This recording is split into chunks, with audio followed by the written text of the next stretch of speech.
Bom, pessoal, boa noite, tudo bem? Beleza? Friozinho chegou, né? Que alegria, né? Mas a gente tem sorte aqui, né? O pessoal lá embaixo no Rio Grande do Sul tá complicado, hein? Pois é, vamos seguindo aí as nossas quartas-feiras, né? Nossas reuniões abertas. Hoje a gente vai falar sobre a Letícia, né? Vai falar sobre o Iaripó, que é o maior pico do Brasil. Quase 3.000 metros de altitude, saindo de quase 100 metros, né? Quase zero para ascender aí os quase 3.000 metros do Pico da Neblina, como é mais bem conhecido, em plena floresta amazônica, né? Então, imagine os perrengues, né, que tem para chegar lá, né? E são terras indígenas dos Yanomami, também está dentro do Parque Nacional do Pico da Neblina. E a Letícia vai trazer um pouco de como que foi essa experiência, né, desses 6 dias de incursão na floresta para chegar nessa montanha enorme aí. E também da maneira como a qual ela então é certificada para fazer essa guiada, né, juntamente com os indígenas, né, os Yanomami. Mas sejam muito bem-vindos, então a Letícia vai iniciar aí. Obrigado.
Então, falando um pouquinho, né, sobre mim, como que eu cheguei até aqui, né, eu fiquei pensando algumas coisas, né, no curso básico de montanhismo a gente se faz algumas perguntas, né, eu não lembro qual dos professores que falou assim, você lembra qual que é a sua primeira montanha? E aí eu fiquei pensando, né, poxa, qual que foi a minha primeira montanha, né, e a gente tem aquele conceito de que uma montanha ela tem que ter mais de 300 metros de amplitude, né, então eu fiquei pensando sobre isso. E aí eu lembrei no colégio, minha melhor amiga da escola está aqui. Na 7ª série a gente tinha um acampamento para subir o Bruninho. Era lá em Piraquara. Uma chácara lá, a gente tinha um acampamento para subir. Então pra gente assim, o Bruninho era o ápice, né? E eu fui pesquisar esses dias, eu vi que o Bruninho tinha 1.100 metros. Então a elevação dava uns 200. E aí eu lembrando, né, pensando nas montanhas que eu já subi, então, conceitualmente, essa foi a primeira montanha que eu subi. Foi o Pico do Pão de Açúcar do Saco do Mamanguá. E aí, assim, eu sempre fui uma pessoa mais ligada com o trekking do que o montanhismo, né? Mas um dos meus grandes prazeres, assim, acho que de subir montanha é a vista, né? Quanto mais alto a gente vai, maior a perspectiva que a gente tem sobre as coisas. Acho que é por isso também que eu piloto drone, eu adoro ver as coisas do alto, né? Quando a gente vê as coisas do alto, a gente tem uma perspectiva completamente diferente, né?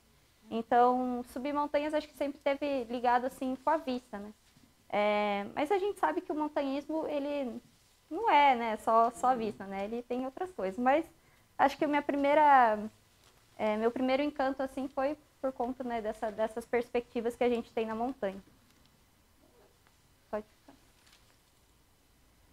E aí, assim, as primeiras grandes montanhas que eu subi, né, pensando aqui no Brasil, eu nunca escalei fora do Brasil, mas pensando aqui no Brasil, foi quando eu fui voluntária do Parque Nacional do Caparaó, fica lá em Minas, né, e divisa com o Espírito Santo. Então lá a gente tem o Pico da Bandeira, né, que é o terceiro maior do Brasil, e também tem o Pico do Cristal.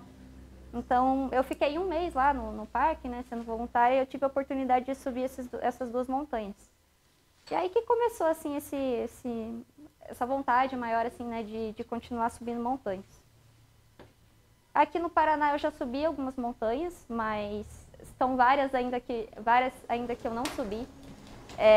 Eu sempre fui uma pessoa que preferiu viajar para fora do estado, então eu acabei fazendo muitas coisas fora aqui do estado do que fazendo aqui. E também porque meus amigos não são pessoas que gostam muito de subir montanhas, então eu tenho uma certa dificuldade para ter companhia. Por isso que eu estou vindo aqui para o clube para achar as companhias, né? Porque tem que ter, né? Então, assim, no Brasil, eu já conheci muita coisa, né? Um dos meus projetos aí era conhecer todos os estados do Brasil. Conheci um pouquinho de cada coisa, né? De todos os estados do Brasil. E eu sempre gostei muito de ir para lugares remotos, né? Lugares em que a gente tem dificuldade de acessar. Então, já fiz voluntariado também em outro parque lá na Amazônia. Então, eu sempre gosto de ir para lugares que não são tão explorados, né? E o Pico da Neblina, para mim, sempre foi um sonho a ser atingido, porque ele realmente é muito remoto e é um lugar que é de muito difícil acesso, né? Enfim, e aí, né, por conta de todas essas minhas andanças aí, eu acabei indo para a área do turismo. Então, depois eu fiz o curso de guia de turismo, né, no Senac. E aí, no começo do ano passado, eu comecei a trabalhar numa agência, que é a Viva Lá.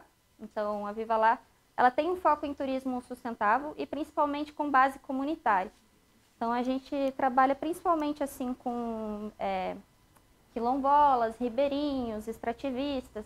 Então, todas essas comunidades tradicionais e também indígenas, né? A gente trabalha com alguns indígenas lá no Acre, com os Cariri Chocola em Alagoas. Então, a gente sempre teve esse foco de trabalhar com comunidades tradicionais. E por conta disso, foi que a gente se aproximou do Pico da Neblina. Então, a operação do Pico da Neblina, ela tem que ser autorizada tanto pelo ICMBio quanto pela FUNAI, né? E aí, no ano passado, foi lançado um edital para as empresas se credenciarem e poderem operar o Pico da Neblina. E a Viva Lá, que a empresa na qual eu trabalho, né, foi uma das credenciadas, junto com uma outra empresa local lá de São Gabriel da Cachoeira, que é a Trilhas Tour. Então, hoje, né, são essas duas empresas que estão autorizadas a operar e levar pessoas até o Pico da Neblina. E aí a gente pode pensar, né, poxa, na Amazônia tem montanha, né? Que loucura é essa, né? Como assim? Porque assim, né, o que vem na nossa cabeça quando a gente pensa Amazônia, né? Quem aqui já foi para a Amazônia? Legal. Então, quando a gente pensa ou vai na Amazônia, geralmente a gente vê grandes planícies, né? Planícies inacabáveis. Esse aqui é o Rio Jaú, é um dos lugares que eu fui voluntária também lá na Amazônia. Então, maioria do tempo, se você for fazer turismo na Amazônia, é isso aqui que você vai ver, né? Grandes planícies. Se for navegar, né, pelo Rio Amazonas e tal, é difícil você ver uma montanha. Então, é muito espetacular quando a gente sai disso aqui e vai para isso aqui. Esse aqui é o Rio Cauaburis, é um dos rios que a gente pega para chegar na trilha do Pico da Neblina. Então, depois que quando você chega, na verdade, já em São Gabriel da Cachoeira, que é a cidade base, você já começa a ver uma série de cadeias de montanhas ali na Amazônia. E aí, né, quando a gente pega esse rio, essas montanhas vai aumentando o volume de montanhas, a gente começa a ver cada vez mais serras. E isso é uma das coisas mais impressionantes dessa expedição, né? A gente sair de uma planície e começar a ver essas montanhas aí no horizonte. Então, o Pico da Neblina é o pico mais alto do Brasil, né? Essa aqui é a lista dos 10 picos mais altos do país. E vocês veem que está bem concentrado, né? A gente tem aqui, né, a Mantiqueira, aqui tem o Caparaó, que tem o Cristal e o Pico da Bandeira. E aí, né, então a gente tem 7 montanhas concentradas aqui no Sudeste, que é onde a gente esperaria ter montanhas, né, que é mais, quando a gente pensa em montanha, a gente pensa nisso, né, Serra da Mantiqueira, Serra do Mar, as serras aqui do Paraná. E aí a gente tem 3 montanhas lá na Amazônia. Tem o Monte Roraima, né, que apesar de ter uma vegetação bem diferente de savana, o Monte Roraima ele também está dentro do bioma amazônico, né. A gente tem o Monte Roraima e aí o Pico da Neblina e o 31 de Março. O 31 de Março ele fica praticamente colado ao Pico da Neblina. Então, se for ver assim, conceitualmente, ele até pode ser considerado um subcume. Eu acredito que com o tempo também isso vai deixar de ser considerado o segundo maior. Foi o que aconteceu também com o Pico do Calçado, lá no Caparaó. Antigamente ele também era considerado o 4º maior pico do Brasil. E aí o IBGE, né, que faz a medição, fez uma revisão, tirou o Pico do Calçado. Hoje o 4º maior é a Pedra da Mina. Esse dado aqui está até um pouquinho desatualizado. Acho que a última medição do IBGE foi de 2015. E o Pico da Neblina hoje, a altitude dele é considerada como 2.995 metros e 80 centímetros, se eu não me engano.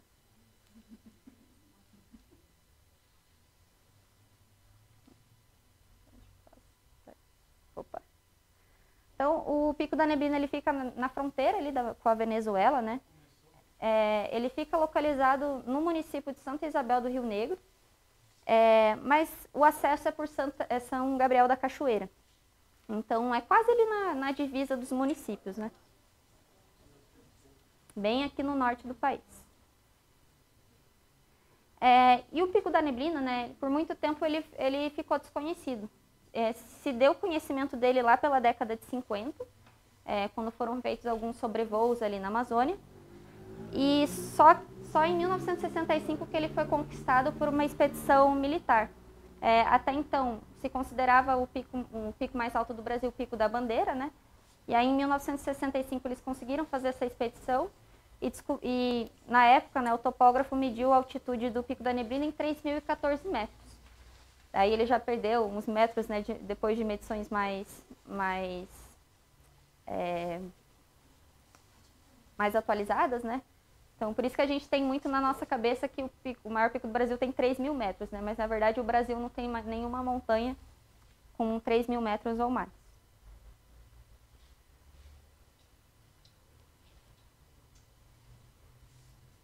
Então, só falando um pouquinho do território, né, que o Pico da Neblina está inserido, tudo na Amazônia é muito grande. Então, vocês vão ver que a gente está falando de territórios enormes, coisas que são muito difíceis de gerenciar, de fiscalizar, né?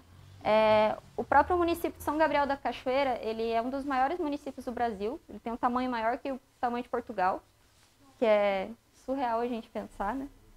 E essa região aqui, a gente tem o rio Amazonas passando mais ou menos aqui, né? E aqui tem uma ramificação que é o Rio Negro.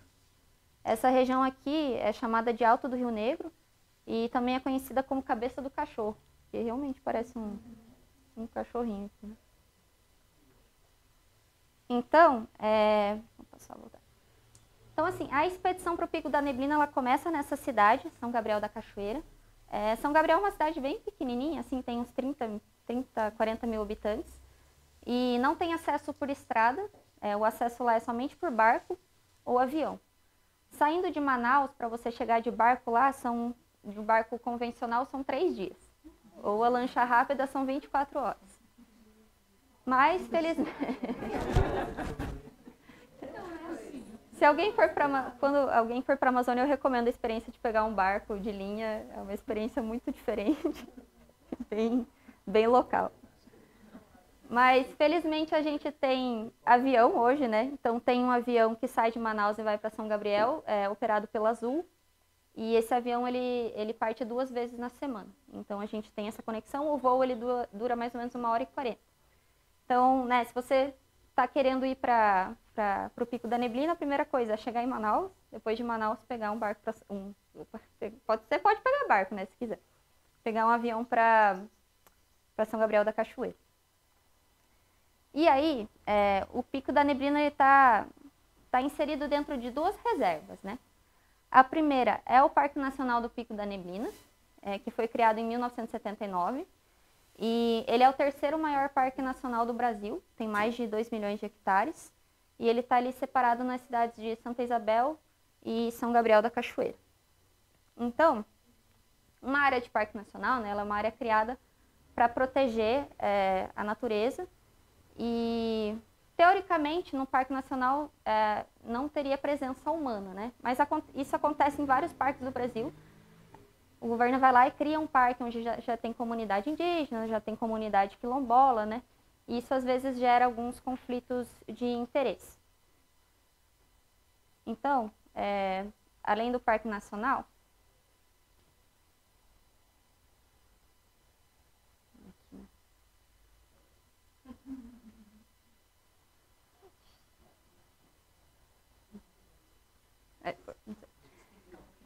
para cá, vamos ver. Além do Parque Nacional, a gente também tem uma terra indígena na qual o Pico da Neblina está inserido, né? Que é a terra indígena Yanomami.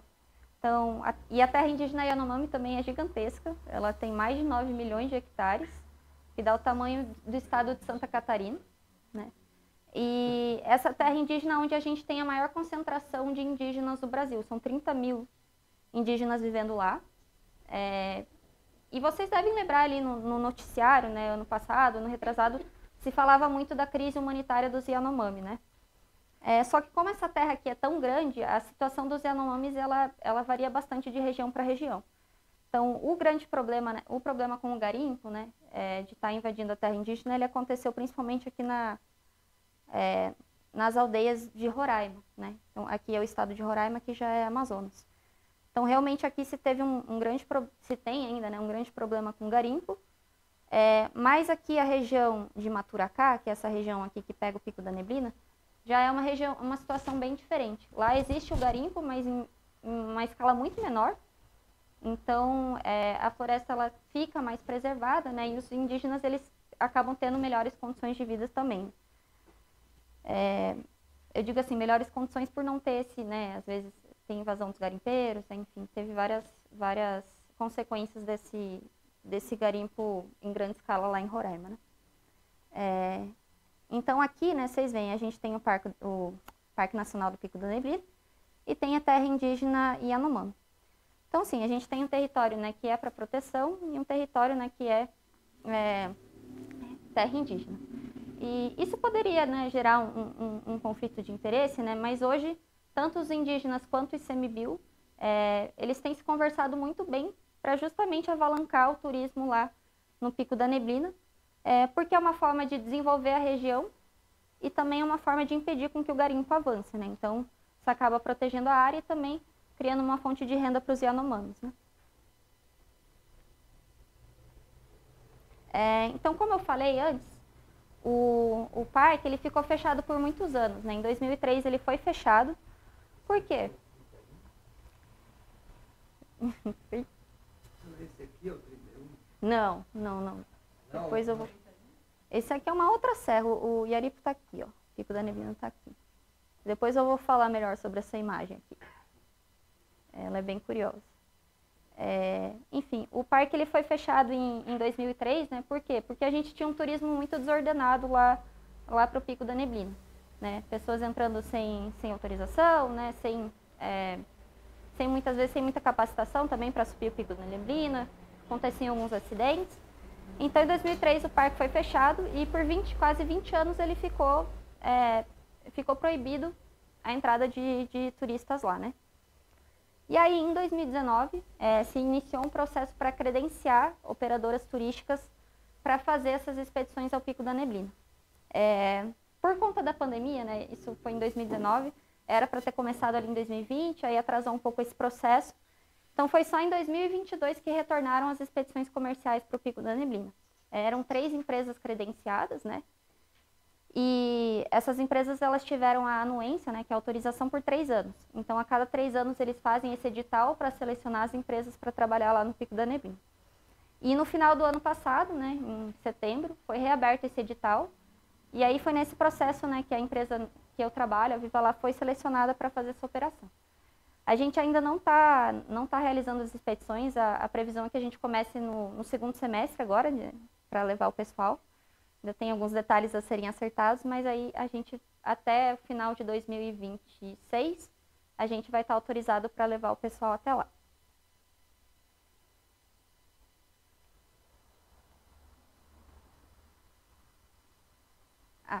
Só, peraí. Você pausa só um pouquinho. Esse vídeo aqui, né? Por que o Pico da Neblina, eu tô falando Iaripo, né? Em vez de Pico da Neblina. Iaripo é como os Yanomamis chamam o Pico da Neblina. E aqui eu vou mostrar para vocês, né, um pouquinho da língua Yanomami. Então, os Yanomamis, eles são um povo de recente contato. Eles tiveram contato com um homem branco, né, há menos de 100 anos. Então, eles têm uma língua muito bem preservada. Eles têm até mais dificuldade de falar o português do que o Yanomami. Então, o Seu Tomé, que ele é guia, ele é um dos guias líderes lá no Pico da Neblina. Ele fala um pouquinho o que é essa Serra dos Ventos, o que é Iaripo. E aí ele fala primeiro em Yanomami e depois em português.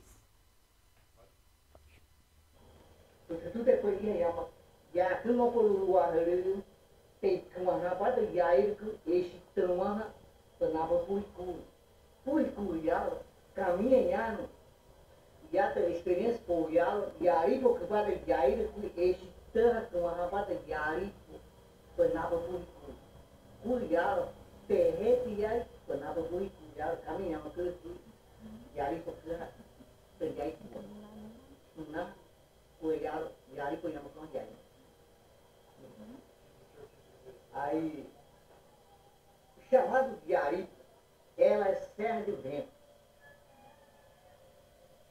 O Serra de Vento e o Iaripo, ela venta muito. Por que a gente chamamos Iaripo? Ela tem um espírito que está lá chamado de Ioioma. Esse Ioioma, ela é uma mulher sagrada. Ela não foi morta. Esse é real que a gente fala, esse segredo nosso que não está no Iaripo. Tem uma mulher viva que está morando. Por isso que a gente fala que Iaripo tem muita história. Então, os Yanomamis, eles acreditam que o Iaripo é uma montanha sagrada, né? Então ele fala que, para eles, né, tem o espírito de uma mulher viva lá, que é Ioioma, e então eles têm muito essa reverência do pico, né? Toda vez que alguém vai subir, eles pedem para o cacique fazer uma bênção dessa pessoa. Então, para eles, subir a montanha tem muito a ver com a religiosidade, né? Com respeito à montanha. Então, eles falam que a floresta é viva, então eles falam para a gente ir subindo com silêncio, porque se a gente falar alto vai despertar os espíritos da floresta, vai vir o vento, vai vir a chuva. Então, é uma experiência, além, né, da subida toda ser uma experiência, um desafio físico muito grande, também é bem legal porque a gente tem esse contato com a cultura Yanomami, né, e a gente vai aprendendo bastante sobre a cultura deles. E Iaripo, ele é uma montanha muito escondida. Então, provavelmente vocês já devem ter visto se alguém já pesquisou Pico da Neblina na internet, provavelmente já deve ter visto essa foto aqui, dessa montanha. Ela é muito divulgada, né, quando está tendo expedição, né, divulgam e tal. E assim, é engraçado que a gente não tem tantas fotos do Pico da Neblina na internet, não tem muita informação. Então, essa aqui, na verdade, é a Serra do Opota. A Serra do Opota é uma das serras que a gente vê quando a gente chega em Maturacá, que é a comunidade indígena onde a gente inicia o trekking.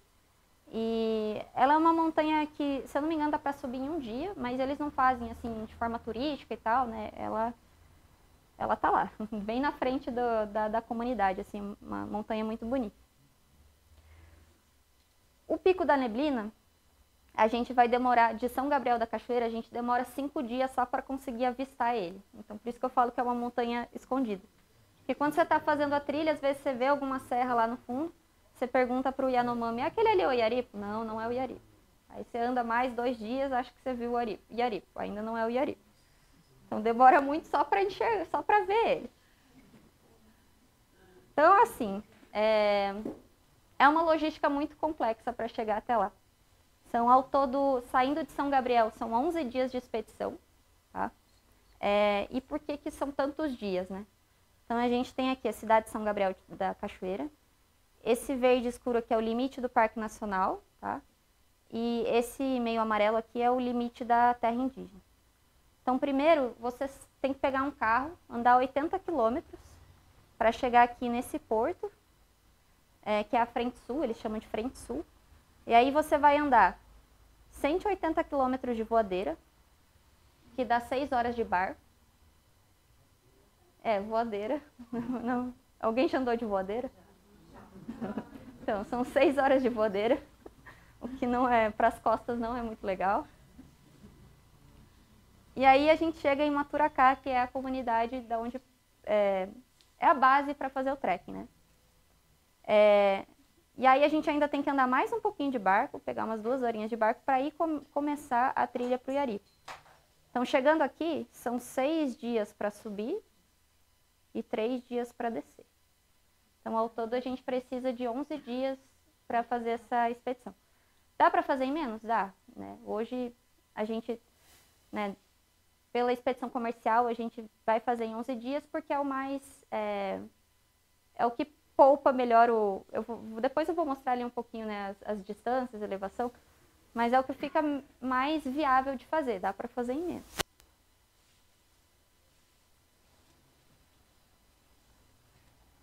Opa. Então, só para, né, ter uma noção melhor, né, isso aqui primeiro é o trajeto de carro, né, a gente sai de São Gabriel e chega aqui na Frente Sul. Aqui já é uma mata bem preservada, a floresta amazônica aqui ela está bem preservada mesmo. Aqui a gente já está dentro do Parque Nacional. Depois são mais 180 quilômetros de barco até Maturacá. Então, 6 horas de voadeira. É bastante, tá? Geralmente quando a gente vai para a Amazônia, vai fazer algum trajeto de voadeira, é pouco, assim, anda 1 hora, meia hora, enfim, né? Para chegar num atrativo, lá são 6 horas. Nessas 6 horas a gente passa por 4 rios, aqui são alguns deles, né? Esse aqui é o Ia Grande e esse aqui é o Rio Cauaburis, que é onde a gente faz a maior parte do trajeto. E é a parte mais bonita também, porque é quando a gente começa a enxergar essas serras aqui, né? Tem um vídeo aqui que mostra.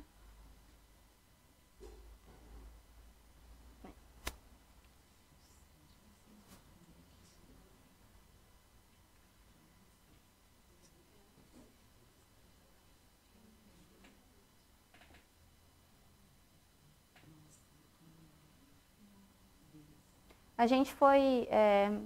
essa expedição que eu participei, né, foi uma expedição técnica. A gente foi junto com o ICMBio, com a outra empresa também, para fazer um reconhecimento da trilha, né? A gente estava numa equipe de 9 pessoas, mais 18 indígenas, se eu não me engano. E aqui a gente tinha saído, né, de São Gabriel e estava a caminho da comunidade, né? A gente foi em 2 voadeiras. E aí na voadeira, quer dizer, em 3, desculpa, em 2 que iam as pessoas e uma só para carregar carga. Então tem que carregar todo o combustível, toda a comida vai nessas voadeiras, né? Então elas vão bem pesadas. O nível do rio aqui ele estava até baixo para essa época.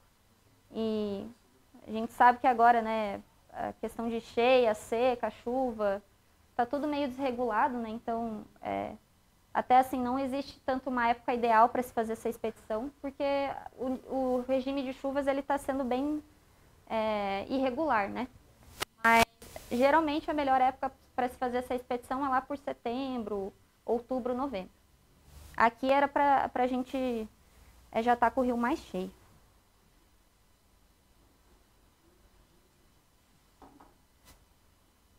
E essa aqui é a comunidade de Maturacá, que é a comunidade indígena que é a base do trekking, né?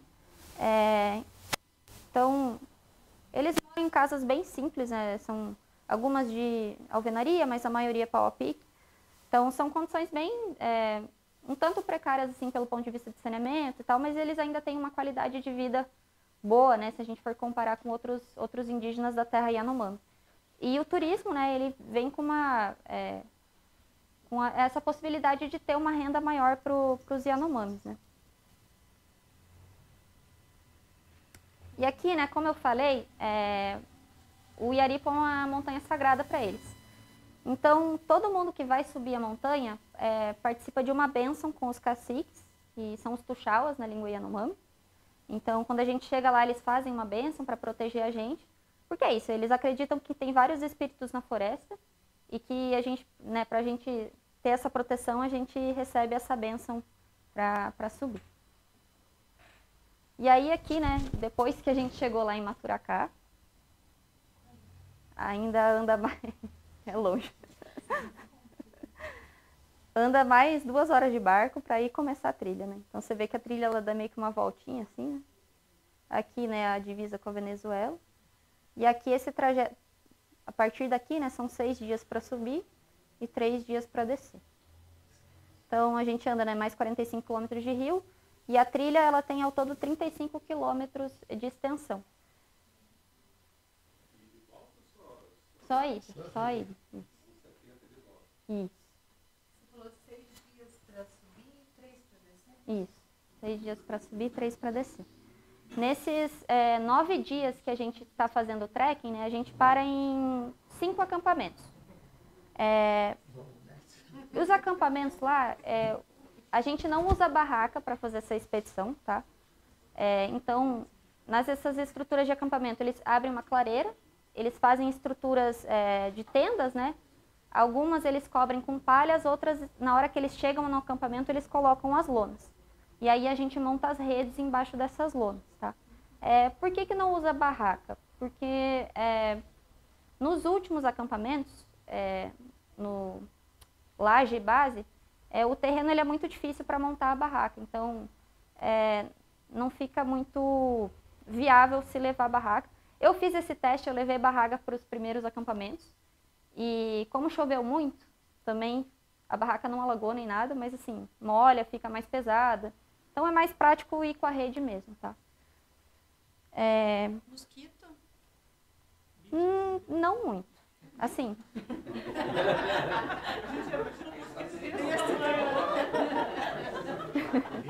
Assim, é que depende do seu referencial também. Assim, mas não é tanto. Não, eu acho que é como você ir para Morretes ali, levar umas não, porque assim, eu já fui para outros lugares na Amazônia que eu já tive muitos outros problemas. Então, eu já tive problema com carrapato, que, né, o micuim, que fiquei com a perna inteira empolada. Lá, assim, pernilongo, principalmente nesse último acampamento, no último dia, à noite, eu senti um pouco, mas não é tanto assim. Teve um acampamento que a gente pegou muita abelha, mas era abelha sem ferrão, só que elas eram muito chatas, elas ficavam assim em cima da barraca, você não da barraca não, da rede, você não conseguia arrumar as coisas e tal. Então, sempre dá pra encontrar alguns bichos, né, mas já fui para lugares piores. Então a gente tem... E aí os acampamentos, à medida que você vai subindo, a estrutura vai ficando um pouco pior, né? Então os primeiros eles são melhores. O primeiro é o Irocai, aí aqui eu coloquei as altitudes também, né? O segundo é o Gavião. Depois a gente tem Bebedouro Novo, o Laje. E aí o acampamento base, né? Essa vista de cima do acampamento base, ele fica pequenininho aqui. E aqui é só um zoom, né, no acampamento base. Esse aqui é o que tem a estrutura mais rústica, porque é muito difícil para abrir acampamento lá, né? E também nem dá para abrir muita clareira, porque aqui a gente tem espécies que são endêmicas, né? E aqui a gente tem um terreno com muita lama, então é bem difícil, assim, você estruturar o acampamento. Tem que levar tudo. Água não, água a gente... Consegue tomar água. Deixa eu ver se tem aqui. Então sempre, todos os acampamentos eles têm algum riozinho, né? Algum igarapé do lado, né? Então a água ela é boa para beber, assim, tem... O pessoal levou cloro e tal, né? Eu usei, mas ela é bem boa, assim. E, enfim. A alimentação, quem leva são os Yanomamis, né? Então eles levam toda a alimentação. Por isso que vai muita gente, né, para a expedição. Porque são 9 dias que você tem que carregar comida, né? Aqui, ali tinha outro riozinho também, né? Mas enfim. E aqui são os trajetos e as elevações, né? Então, um dos grandes desafios dessa trilha é a altimetria. A gente sai de quase 0 metros sai aqui de 80 metros de altitude e vai para 2.905. Então, a gente tem ganhos de elevação. Alguns dias eles não são tão expressivos, né? Então, aqui 70, 360, só que à medida que você vai subindo, isso vai aumentando, né? E aí, a questão é que você está na Amazônia. Então, fazer trilha aqui, né, nas montanhas do Paraná é um pouquinho diferente, né? O ambiente amazônico ele é muito úmido, nos primeiros 2 dias é muito, muito quente. Então, essa é uma das maiores dificuldades, né? Que mês que você fez? Foi em março. Você pode ver, né, as quilometragens elas não são tão grandes, no máximo a gente caminha 8 quilômetros por dia. Então a gente fica aí entre 4 a 6 horas caminhando, né? Vai depender do ritmo do grupo, claro.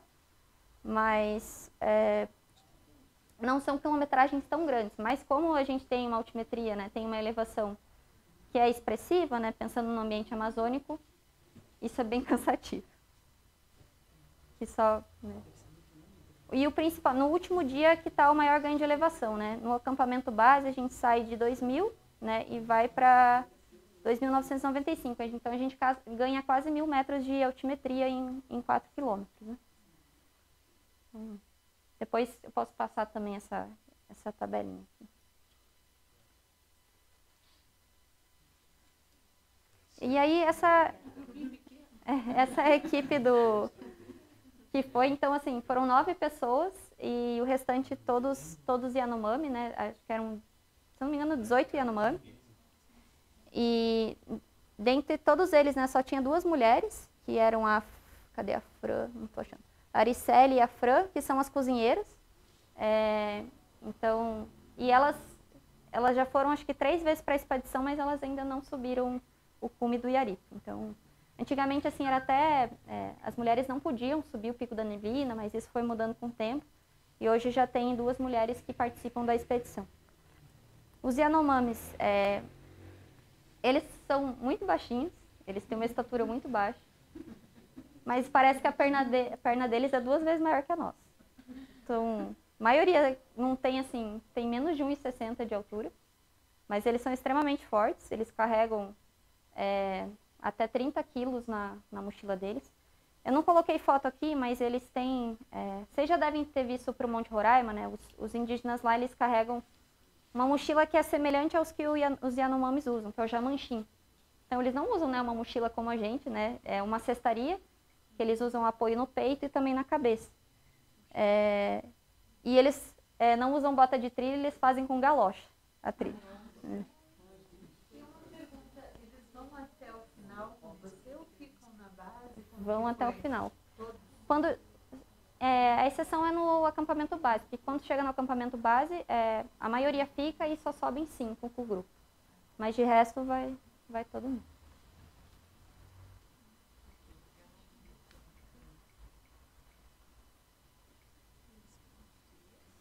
Eu tô tentando. Às vezes não vai. Então é uma trilha assim por uma mata bem densa, né, bem fechada. Uma mata bem preservada, né? Então por isso que ela é bem densa, mata primária.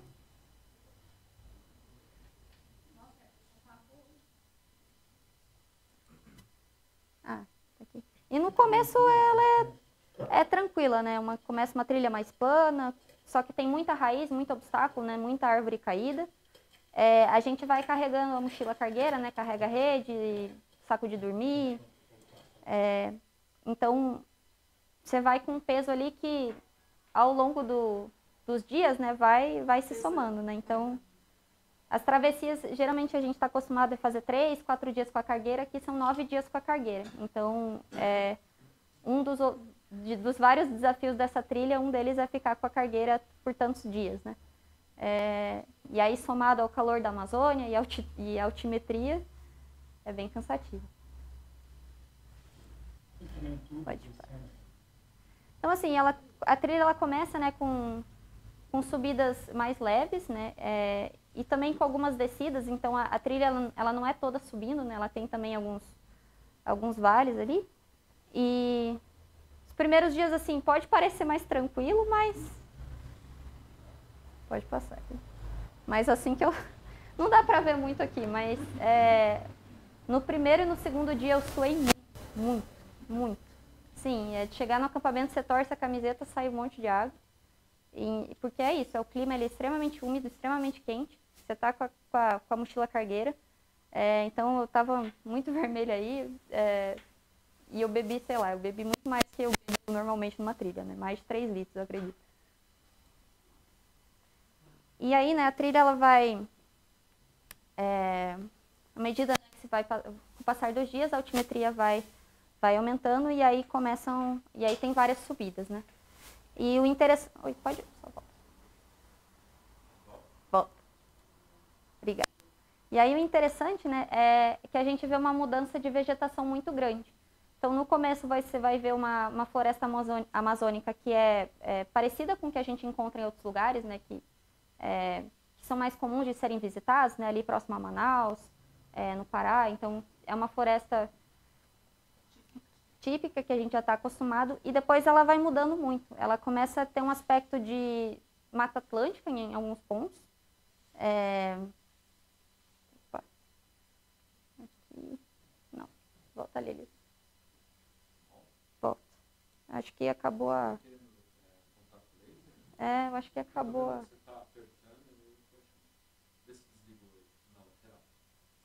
Ah, desligou. Por isso que não está funcionando. Então é uma mata, fica uma mata, eles falam mata nebular, né? Ela fica essa mata que lembra em certos pontos a Mata Atlântica. Então a vegetação ela muda muito, né? E aí a gente começa também a ver bromélias gigantes, aí parece que você está num mundo, né, bem, parece que você está lá com os dinossauros num Jurassic Park. E aqui, esse vídeo, o senhor me perguntou, né? É o 31 de março, né? O Pico da Neblina, ele tá aqui, né? 31 de março tá aqui atrás, né? E aí, essa vista aqui, eu fiz de drone lá. Nesse ponto aqui, a gente tá no 3º acampamento, só que você ainda não consegue ver a montanha. Então, eu só consegui ver a montanha porque eu tava com o drone lá, e aí eu consegui levantar e ver. Mas o 31 de março, ele tá bem... É uma crista que, se eu não me engano, dá uns 2 quilômetros de distância para você acessar. Mas ele não tá aberto à visitação. Por próprio... Como são os Yanomamis que fazem o gerenciamento do território, né? Eles, por enquanto, eles não querem abrir a visitação do 31 de março porque ele é um pouco mais perigoso de se chegar. Então, por enquanto, essa visitação ela está sendo só para o Pico da Neblina mesmo. Na mesma trilha. Aí, quando chega aqui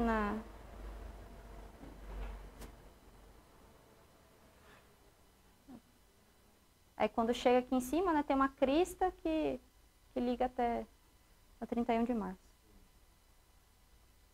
E aí, a olho nu mesmo, a gente só vai conseguir enxergar o Pico da Neblina no penúltimo acampamento, que é o Laje. Então, aqui a gente está a 1.650 metros, se não me engano. E aí que é a primeira vez que a gente consegue ter uma vista dele. Então, por isso que eu falo que é uma montanha extremamente escondida. É muito difícil achar esse bendito Pico da Neblina. E aí, depois do penúltimo acampamento, as coisas começam a complicar um pouco. Essa parte aqui é antes de eu entrar na pior parte de lama. Então, aqui ainda estava tranquilo. Mas tem um trajeto que é bem difícil depois do penúltimo acampamento. Que é um lamaçal, e você atola, e ainda assim, que não estava tão úmida a trilha, mas quando eu fui, né, você atolava até o joelho, então tinha que ter muito equilíbrio, assim, para tentar não atolar tanto, mas para mim foi o trecho mais chato de toda a trilha, porque exigia muita atenção, e aí você estava com a mochila cargueira, já estava ali cansado, né, então foi... O solo aí é seco ou ele é... Água, muita água. Por baixo? Brota muita água. E, inclusive, bom que o senhor falou isso, porque a água também é um dos principais desafios dessa trilha, né? Tanto pela chuva, quanto pelo solo mesmo, você acaba encharcando muito a bota. Então, quem não gosta aí de encharcar a bota nas trilhas, sinto lhe dizer, se você quer subir o Pico da Neblina, não tem jeito, não tem jeito. É por isso que eles vão de galoche. Mas assim, a chuva ela é muito inconstante, né? Então você pode pegar... Eu peguei chuva, acho que uns 3 dias de trilha, e aí como o clima é extremamente úmido, você não consegue secar as coisas. Não consegue secar a sua roupa, você não consegue secar a tua bota.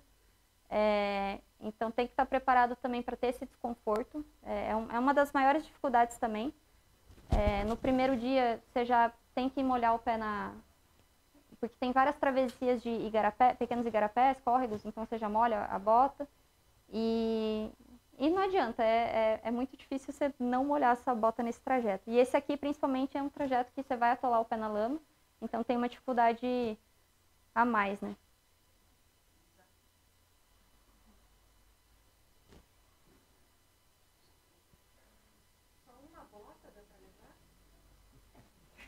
Pelo peso, o ideal é só uma bota mesmo.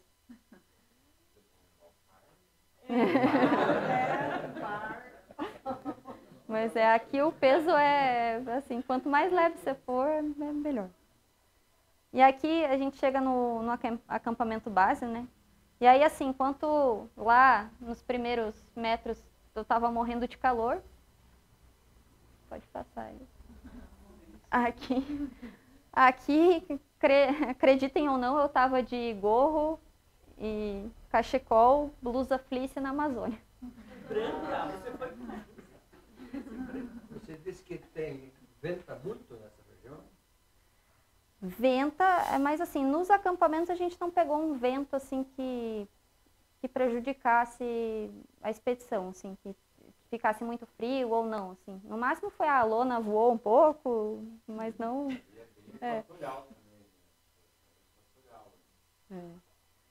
Então, assim, aqui no acampamento base é bem frio. As temperaturas elas chegam perto de 0. Quando eu fui, eu não peguei tanto frio, eu acho. Ninguém tinha termômetro, então não dava para saber exatamente, mas eu acho que chegou assim no máximo, quer dizer, no mínimo 7, 8 graus, por aí. Mas aí também é um desafio, né? Você dormir na rede com um saco de dormir e tal, é uma novidade, assim, principalmente pra gente que tá acostumado aqui, né?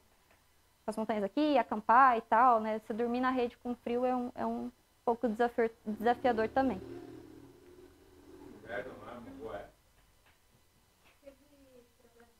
É que assim, o inverno lá é diferente, né? As estações, né? Então, o inverno é chuvoso, não, desculpa, não, é isso. O inverno é seco, o verão é chuvoso. Mas aí eles consideram inverno e verão o semestre, né? Então, no meio do ano é o verão. Eu tô falando certo? Isso. Então, aqui, por isso que eu falei que o clima tá meio desregulado, assim, mas é de se esperar uma chuva maior ali por fevereiro, março, abril, mas quando a gente foi, a chuva estava atrasada, assim, a chuva estava vindo ainda. E aí aqui no acampamento base, alguém falou de bicho? Não. Não. Assim, pata, deixa eu ver. Não. Não, cobra também não. Não teve, a gente não viu cobra. Aranha?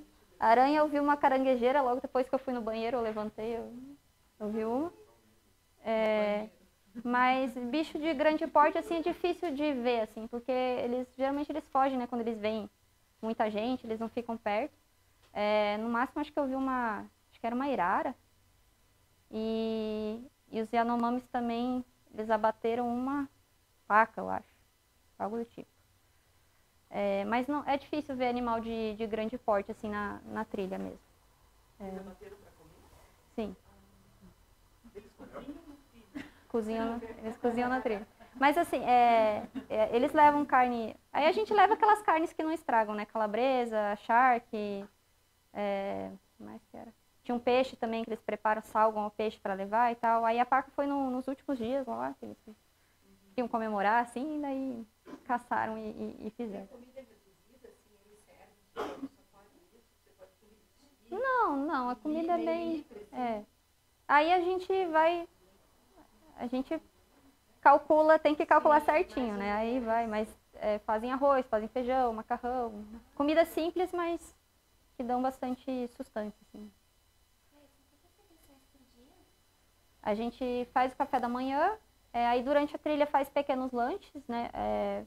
Aí cada um também leva alguma coisinha, né? Barrinha de cereal e tal. Os Yanomamis, eles às vezes preparam alguma coisa para você comer no meio da trilha. E aí quando a gente chega no acampamento, né? A gente monta o acampamento, enquanto isso eles começam a preparar a refeição lá por 6 horas da tarde que a gente faz o jantar, né? Que é almoço barra janta, né? Mais ou menos isso.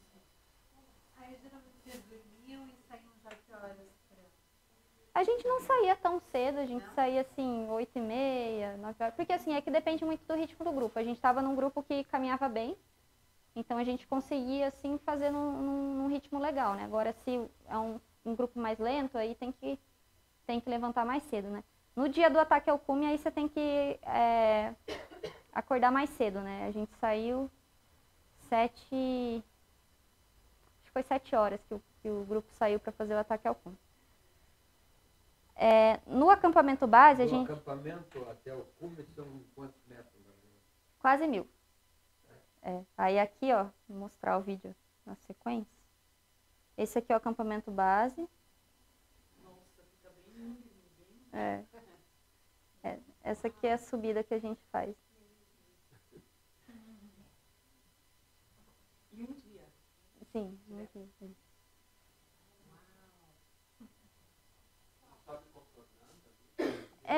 Deixa eu ver aqui. O acampamento base ele está mais ou menos aqui. Aí a gente sobe por uma fenda, eu não lembro exatamente onde é que é. A gente sobe por uma fenda aqui, aí caminha aqui e depois aqui. O 31 de março está lá atrás, não dá para ver desse ângulo aqui.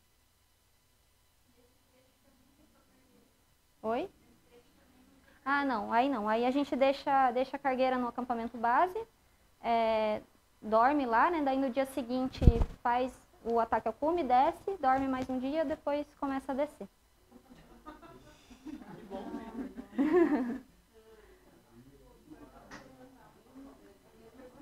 E aqui, né, até o acampamento base, a trilha ela não é muito técnica, né? Ela é uma trilha puxada, cansativa, né? Pelo peso, pela umidade, pelas raízes, enfim, por várias coisas. Mas não é uma trilha tão técnica. Aí quando você vai fazer o ataque ao cume, é aí que começam os trechos mais técnicos, né? Então, o primeiro trecho, que é por aquela fenda, né? Ele tem são vários grampos e cordas, né? E são trechos bem expostos. Não consegui tirar muito foto dessa parte aqui, mas tem que tomar muito cuidado, porque realmente você fica bem exposto. E, né, são 1000 metros, quase 1000 metros em 4 quilômetros, né? Então é uma altimetria bem grande, né? Uma inclinação também bem grande. E aqui é uma vista, antes da metade do caminho, né? Tem essa vista aqui.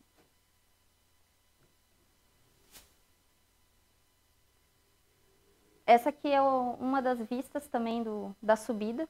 Então,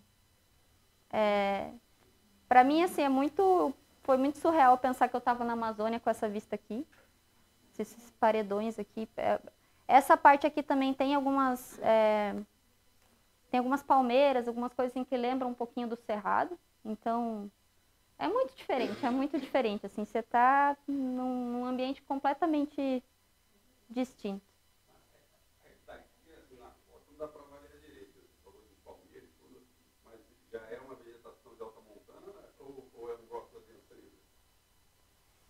Ela começa a mudar mais, acho que uma vegetação de altitude aqui nessa parte. Aqui está uns 2.300, eu acho. Aqui que ela começa a ficar menor, né? Isso, mais arbusto e tal.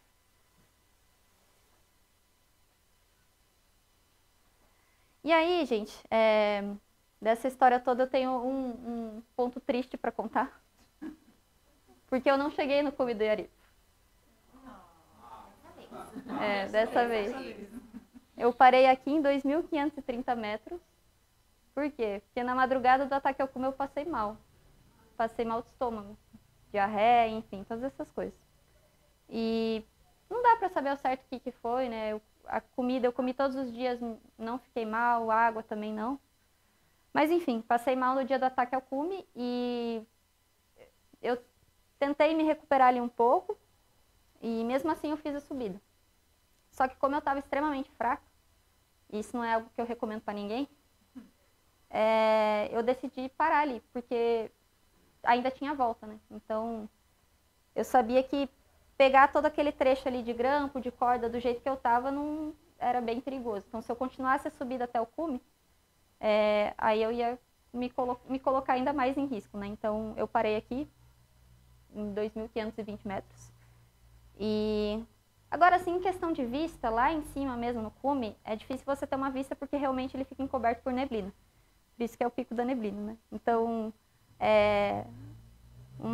a vista assim, que você vai ter provavelmente vai ser mais nessa subida, né? Que aí você vê todas essas serras aqui ao fundo, né? Mas ainda assim, né? Eu fiquei feliz que eu tomei a decisão de tentar, porque eu consegui ver essa vista ainda, tive essa experiência, mas a gente sempre tem que prezar pela nossa segurança na montanha, né? Então... E o pessoal que estava com você continuou? Então, foi assim, eu comecei a passar mal umas 4 da manhã. E aí eu acordei e tal, né? Enfim, não estava muito bem, mas tomei algum remédio, tentei melhorar. E aí o pessoal saiu na minha frente. Aí os guias falaram assim, ó, vai ficar um outro guia aqui te esperando, se você ficar um pouco melhor, você vai. Então eu saí com uns 45 minutos de distância do grupo, e aí eu fui atrás. Só que aí eu parei e voltei. E para voltar, você ficou bem? Aí não, daí eu consegui voltar sem nenhum problema. Cheguei sã e salva no acampamento. E também assim, né, porque ainda tinham 3 dias de descida, né, e a descida também ela é bem puxada. Tem um dia que a gente desce 1.100 metros, assim, numa pegada só, então é bem desgastante, principalmente para o joelho, né.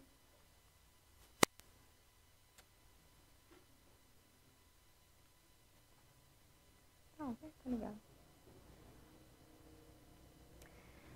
Enfim, e aí assim, né, dessa história, né, de ter que parar. Eu estava lendo esse livro quando eu fiz a expedição do Pico da Neblina. Não sei se todo mundo sabe da história do Everest, a temporada de 1996 no Everest. Tem um filme bem famoso na Netflix, que é Everest. Mas, enfim, e tem vários livros que foram feitos sobre essa temporada, né? Foi uma temporada em que 2 guias morreram, enfim, teve algumas fatalidades. E vários autores fizeram a sua versão sobre esse ocorrido, né? E eu estava lendo e dos erros, né, que o pessoal cometeu nessa temporada foi justamente de não saber a hora de voltar. Então, acho que um dos meus grandes aprendizados aqui no Iaripo foi entender que a gente sempre tem um limite, né? E que a gente tem que saber a hora de voltar, porque subir a montanha não é só subir, né? Tem que descer também. Então, você precisa subir com segurança, né? Não gastar todas as suas energias para subir, porque você ainda tem toda a volta. Então, eu vivi isso na prática, né? Foi a primeira vez que eu não consegui fazer algo assim, alguma trilha. Isso nunca tinha acontecido comigo. E, enfim. Mas uma coisa muito legal que aconteceu foi que, claro, eu chorei muito, fiquei muito triste e tal, mas, né, o seu Tomé, eu lembro que ele falou para mim assim, calma, o Iaripo vai continuar lá. O Iaripo tá lá. Então, provavelmente semestre que vem eu vou voltar para o Pico da Neblina. E aí, né, além de toda essa experiência, esse desafio físico, o contato com os Yanomamis também é muito legal, porque, assim, é uma cultura extremamente diferente. Então, não sei, alguém aqui já teve alguma experiência com comunidade indígena? Já? Eu atendi um paciente que veio de uma comunidade para atender e veio um intérprete e tal. Foi bem legal. Que legal. Então, acho bem interessante. Legal. Quem mais? Alguém falou, mas... Alguém tinha levantado a mão? Então, é um modo de vida muito diferente, né? Um pensamento muito diferente, as coisas são completamente diferentes do que a gente está acostumado do jeito que a gente vive, né? Então, é sim um choque de realidade, mas é muito legal essa troca. Que eu tô com o Tomé, que foi o guia, o nosso guia líder, a Fran, que foi uma das cozinheiras, esse brinco aqui ela me deu, e eles têm muito essa gratidão também, né? E, enfim. E as pessoas que subiram até o topo, chegaram a tirar algumas fotos ou não? Tiraram, eu não coloquei assim, mas aí que tá, quando eles chegaram tava aberto, aí depois já fechou. Então a vista lá de cima você não vê muito, assim. E tem vezes que você não consegue ver absolutamente nada. Então, depende muito assim, como eu falei, a época mais ideal é setembro, outubro, novembro, mas não necessariamente se for nessa época que você vai conseguir ver o cume limpo. Então, as nuvens se movem o tempo todo ali, por isso que é o pico da neblina, né? E para fechar, como eu falei, eu gosto dessas histórias do Everest, né?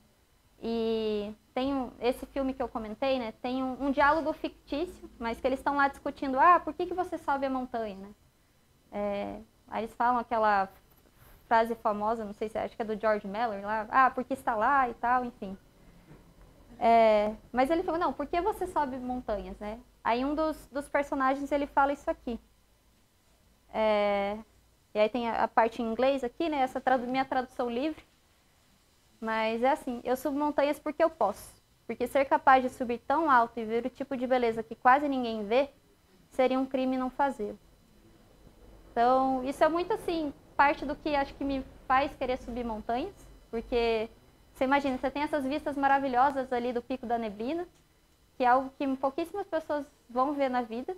E realmente, 2022, 2023, que abriram as expedições, foram só 51 pessoas que subiram. Então, é uma montanha muito pouco explorada, né? E, claro, né, hoje a gente tem montanhas que todo mundo sobe e tal, mas ainda são poucas pessoas perto de todo mundo que a gente conhece, né? Às vezes a gente pode achar, o Anhangava está lotado e tal, sei lá, outra montanha está lotada, mas muitas outras pessoas não têm a possibilidade de fazer isso, né? Não chegam a subir nenhuma montanha na vida. Então, eu acho que a gente ter essa possibilidade de chegar, né, e ver as coisas sobre uma outra perspectiva, é o que me motiva também.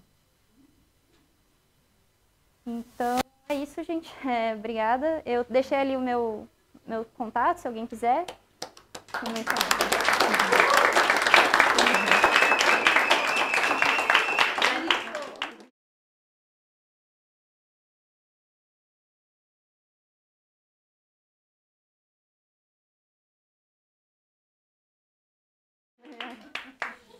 E aí, se alguém tiver mais dúvidas... Letícia, os índios vivem lá, assim, eles vivem naquelas comunidadezinhas e vivem aquela vidinha ali, esperam algum turista chegar, essa é a vida deles? A comunidade ali, Maturacá, e o que acontece também? Os Yanomamis, eles são um povo nômade, originalmente eles são um povo nômade. Então, essa coisa de se estabelecer num lugar é muito novo para eles. Então, eles até têm alguma dificuldade, como, por exemplo, a gestão do lixo, gestão do saneamento. Porque o que eles faziam antes? Eles paravam no lugar, faziam suas fezes ali, deixavam suas coisas ali, iam para outro lugar. Então, eles ainda têm essa dificuldade. Por isso que eu falo, né? Tem uma situação um pouco precária em relação ao saneamento, por conta disso. Então, eles vivem numa comunidade... É uma comunidade fixa ali, já tem bastante gente morando. Ali na região de Maturacá tem umas 5 aldeias, eu acho que são 3.000 pessoas, então é bastante gente. Mas eles vivem da subsistência, né? Também ainda tem ajuda do governo, da caça e agora do turismo. E o garimpo também, ainda tem os próprios indígenas que são garimpeiros, ainda tem isso. Mas como eu falei, numa escala muito menor. Mas por isso que o turismo ele é muito importante para também gerar uma alternativa de renda, né? Então, à medida também que você passa a ocupar mais o território, ter sempre gente passando ali, aí isso, né, afasta um pouco o garimpo. Então, onde eu fui? Mais ou menos aqui, eu acho. Não. Aqui. Por aí.